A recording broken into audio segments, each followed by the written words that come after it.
Hi vinyl community, welcome back to Near Wild Heaven, my channel. I'm Michael, and this video I'm going to be showing you what I call 80s alternative. It's also known as college rock. A couple years ago, Steve Carlson did a series called Left of the Dial, where he showed a lot of this stuff. So if you want to check that series out, you can go to Steve Carlson's channel and check it out. It's really good. It's really informative on it. Um, but anyway, I hope everybody is having a happy 4th of July weekend. And let's get started here.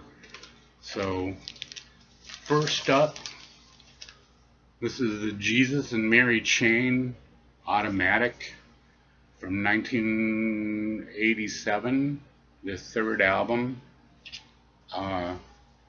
It's pretty good. It's more of a hard rock sound for them. Well, they always were kind of loud, but this is more of a heavier sound. It's still punky, but it's more professional sounding than their previous two albums. The first album was just noise, but I mean, it's a great album. It's got lots of good melodies hidden behind all that feedback and stuff. But this album, they kind of toned all that down. I mean, well, they toned it down by the second album, but this album, it really came together for them. And this is a great album, Automatic by Jesus and Mary Chain. So up next, this is the first album by the Dream Syndicate, Days of Wine and Roses. This is an original 1982 on Ruby Records. This is a great album. I love the Dream Syndicate. Steve Wynn on vocals and guitar, really good. He's had a really good band with him at this time. Don't remember everybody's name. Kendra Smith, right there. She went on to be an Opal. But great album. Dream Syndicate were part of the Paisley Underground scene in the early 80s in LA, along with bands like the 3 O'Clock and the Bangles and the Long Riders, another band from that era. But this is a great album, fantastic album, so good. So that's Dream Syndicate. Up next, one of my favorite bands from the 80s. This is Love and Rockets, excuse me, Earth, Sun, and Moon. This is from 1987 on BMG, Big Time Records. The subsidiary, I think, of RCA. Yeah, right there, Big Time. So good. Of course, you all know Love and Rockets came out of Bauhaus. So actually, it's pretty much Bauhaus minus Peter Murphy, and Daniel Ash takes over the vocals on this. But this is great. This is one of their better albums. Well, all their albums are really good, but this one stands out for me. I really like it a lot. Some of the songs, Mirror People is really good. No New Tale to Tell. Waiting for the Flood. Telephone is Empty. Everybody Wants to Go to Heaven. All good songs. If you don't know Love and Rockets, you should check them out. They're really good. So there you go for that one. Up next, this is a classic that everybody knows. This is the Pixies' Doolittle from 1989. Great album. Surfer Rosa was really good too, but this was their first like major label album. It's still on 4D, but I believe it was um, put out by Elektra Records. But just a great album, so full of fantastic songs. If I can think of any, Crackety Jones, La La Means I Love You. Uh, uh, there goes my there goes my gun. And I mean, everything from start to finish on this album is just fantastic. It's one of their best albums. Uh, highly worth owning. This is a reissue from, I don't know, 2010s, somewhere around there. But great album. Always good listen. Anything by the Pixies is pretty good. But this is one of my favorite albums by them. Up next, speaking of Kendra Smith, this is Opal. This is a collection of unreleased stuff. Let's call it early recordings. I guess they recorded a lot of stuff before they actually recorded their album Happy Nightmare Baby. And this is the stuff that was left over. It's more mellow than their Happy Nightmare Baby album, but it's really good. It's kind of reminiscent of a little bit of the Velvet Underground influence there, but it's so good. I really like this band a lot. And if you can ever find anything by them and you're into this kind of stuff, just pick them up because they're really hard to come by. Up next, another one of my favorites from the 80s. This is the Cramps, A Date with Elvis. This is, I think their fourth album from 1986. I saw them for this tour. They're fantastic. This is a reissue from 2014. It's on the Cramps' own label, Vengeance. Vengeance Records there. And colored vinyl, yellow, back in the front. But really good, typical Cramps, and Cramps are always great no matter what they do. But yeah, I saw them for this album. It was really good. They had Candy Del Mar on bass, and Ivy was doing all of the guitar parts. But just great. You know, Cramps are one of the best bands that came out of the 80s.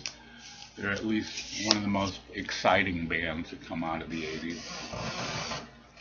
And speaking of exciting bands from the 80s, this one is really good. This is the Gun Club, their first album, Fire of Love. Not quite as good as their second album, Miami, but it still packs a punch. Some of my favorite songs in here is She's Like Heroin to Me and For the Love of Ivy, Jack of Fire, Black Train, Ghost on the Highway. Everything so good. I love their mixture of punk and blues, like country blues. Just so good. Jeffrey Lee Pierce has unique vocal style, and the guitar work on here is just excellent. So if you like the Gun Club and you don't know about their first album, this has been reissued. This isn't the original. It's an early press, but this cover is different from the original press. but still a great album. This was released on Slash from I'm not sure, 1981. So there you go, Gun Club, Fire of Love. Another great band from the 80s. Also this one, this is X, Under the Big Black Sun. This is their third album, the first for Elektra Records. But great stuff. Hungry Wolf is a fantastic song. Dancing with Tears in My Eyes, and How I Learned My Lesson. All of it just great. Billy Zoom was a fantastic guitarist.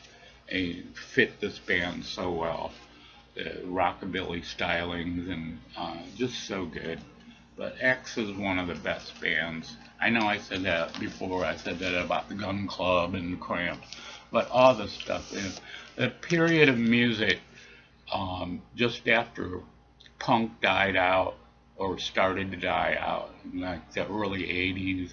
All these bands that came out that were being played on college radio, they were just, it was so good. I mean, everything. A lot of good stuff just came out of that era. And up next, this is REM, Fables of the Reconstruction. It's hard to tell which way this album is supposed to go.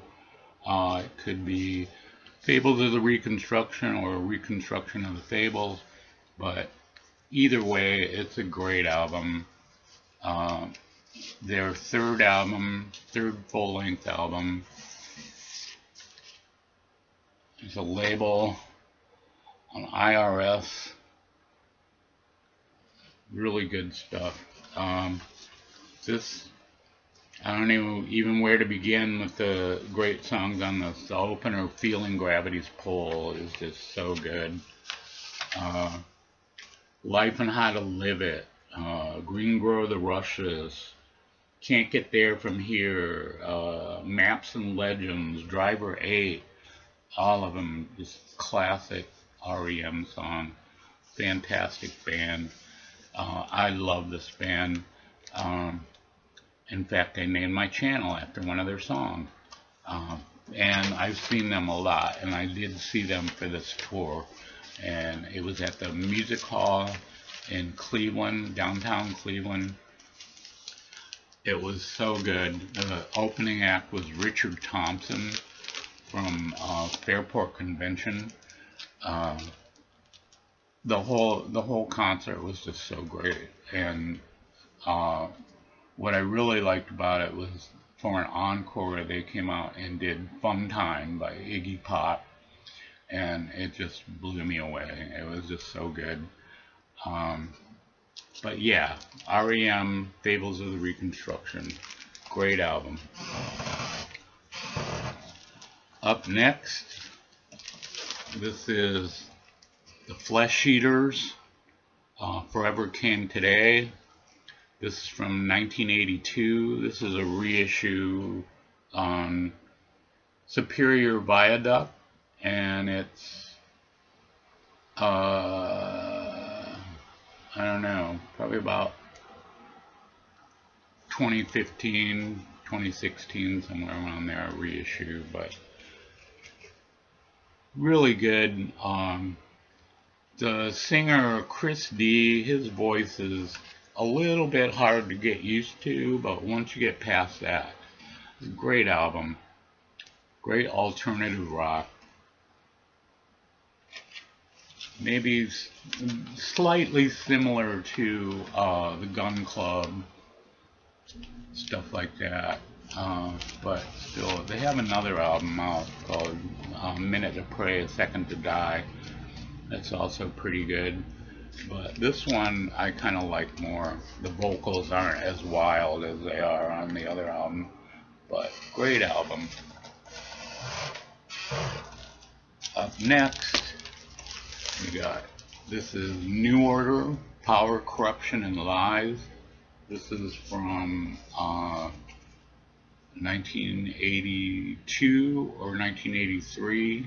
I can't remember which, but this has got to be the best New Order album, at least for me it is. It's a fantastic album. So good. A little bit of the Joy Division sound left over, but still great album. So good.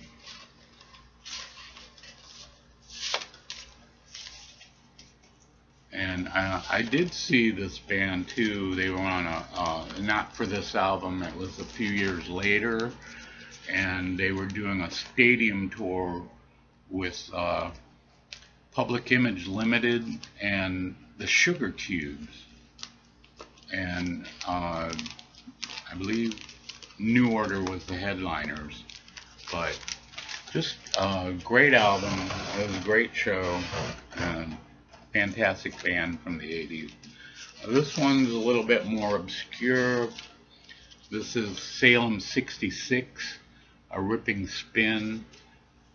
This is their first full-length album. They had a EP released before this, and the first record, it just featured the three girls here. And for this album, they added this boy on guitar. But it's a great album, really good jangly guitar work. I don't know what else more to say about it. I just really like this album. If you don't know about them, check them out. Salem 66, A Ripping Spin.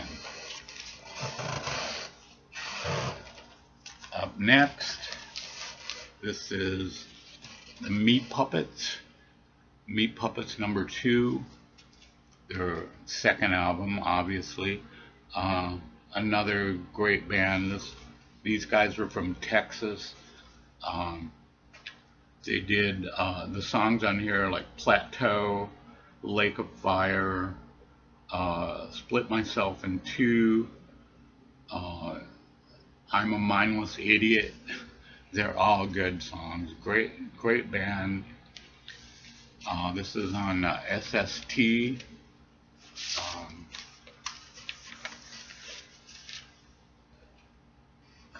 A label there for you. Meat Puppets 2.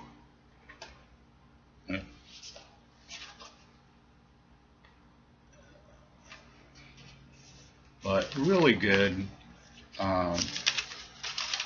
Kind of, I don't know, acid punk maybe. But yeah, these guys really did it. They're still around. At least they were a few years ago. They released album.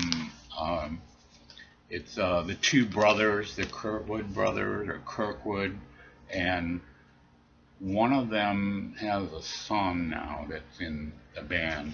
But their early stuff's really good. But I like everything by the Meat Puppets. Great band. If you don't know about them, you should check them out. Up next, this is Sonic Youth, E-Bowl. It's their, I believe it's their third album from 1986. I could be wrong on that. It might be their fourth, but still, just so good. Very guitar oriented, but lots of feedback and different tunings they use, and just interesting stuff. It's hard to explain. It's hard for me to express what I really mean about this band, but they're a great band. I love Sonic Youth. I have a lot of their records. But this is the one that really turned me on to them. The one that I really got into first. So if you like Sonic Youth and you don't have this album, you want to check it out because it's a great album. Alright, up next we got Black Flag, Slip It In. Really good heavy punk. This is from 1984. This is a reissue, of course, probably from the last 5 years or so. But it is from SST. It's not a reissue on Universal Music Group or some crap like that. But I believe Black Flag owns all their recordings. So that's a good thing for them. But this is one of their better albums. I like a lot of their stuff. I haven't heard everything they did, but I like their first, like maybe 4 or 5 albums from the early 80s, early to mid 80s. But yeah, this is a great album. I'd say this is like Black Flag's answer to Funhouse. The guitars on this is just great. But check it out if you don't know about it. Slipping in Black Flag. And on to a little bit more mellower sound. This is the Psychedelic Furs, Forever Now. This is also their 3rd album, released in 1982. I saw them for this album. It was a really good show. Saw them in a small theater in Cleveland. Very good album. Always liked Psychedelic Furs. This includes their first big hit, Love My Way, which was a top 20 hit in '83. But just great stuff. Psychedelic Furs rules. They were a fantastic band. Up next, this is Husker Du, Zen Arcade. This came out in, I believe, 1980. It doesn't say, of course, but I think it's about 84. I don't know. We'll see here. Yeah, 1984. 2-record set on the SST. And that's one of the records. But great album. It's like a punk rock opera. If you can wrap your mind around that, that's kind of cool. But I guess it's vaguely about this punk kid who's like disillusioned with his life, and at least that's what I make out of it. But and this stuff came with it too. It's like all this bio about the band, some promo stuff, some press clippings.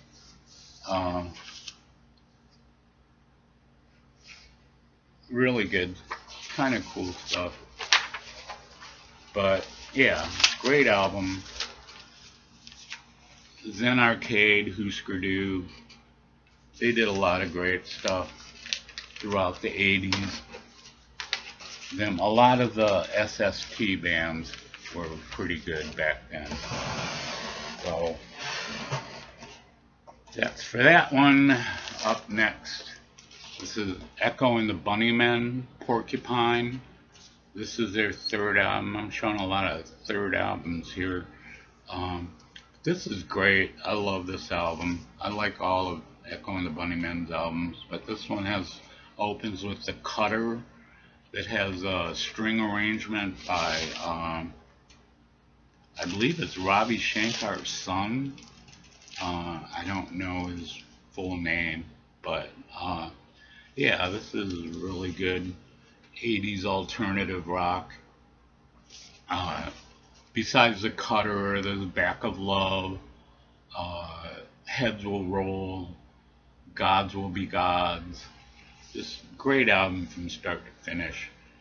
Uh, I did see Echo and the Bunnymen too, but that was later on in the early 2000s. They did a tour with the Psychedelic Furs. I saw them in a small theater in Akron. Really good show, really good album. Up next, this is the Feelies, Only Life. This was their third album, again. Uh, they weren't really prolific as far as releasing albums. Their first album came out in like 1980. Their second album didn't come out until 1985. So there was a 5-year gap. And then this one originally came out, I think, in 86 or 87. But great album, kind of folky, but really good guitar work on it from Bill Million and Glenn Mercer, the two guitarists, the two members that were the mainstays of the band. There was a constant lineup change after the first album, but yeah, I love this album. It's one of their best albums. So if you don't know about the Feelies in their later period of more folky focused music, you should check that out. Up next, this is Siouxsie and the Banshees, Hyena. Great album from them from 1984. Just fantastic. I always liked this band, even from the punk days, and I always try to get my friends to listen to them, but they would just shrug it off. But when I played this album, they got into it. This is so good. It's a lot more melodic than their previous albums, and for this album, you got Robert Smith from The Cure filling in for guitar. I think the Banshees at the time of the recording of this album were in between guitarists. John McGeoch had left from the previous album, so they were kind of left holding the bag, and then Robert Smith came to the rescue and helped them. He also appears on their live album, Nocturne, but still, great album. One of the best albums by Siouxsie and the gang. It's really good on Geffen Records, as you can see there. But opening song Dazzle is really good. And their version of Dear Prudence is just fantastic. I love that. They did a great job on that. I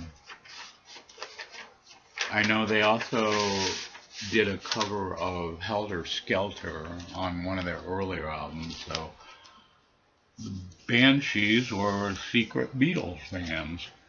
But yeah, great album. Siouxsie and the Banshees, Hyena. Okay, up next, speaking of bands being influenced by the Velvet Underground, there was a lot of them in the 80s. This is Galaxy 500, On Fire. This is their second album. This is so good. Dean Wareham, the guitar player and vocalist on this band, went on to form a band called Luna, which had similar styling. But this is so good.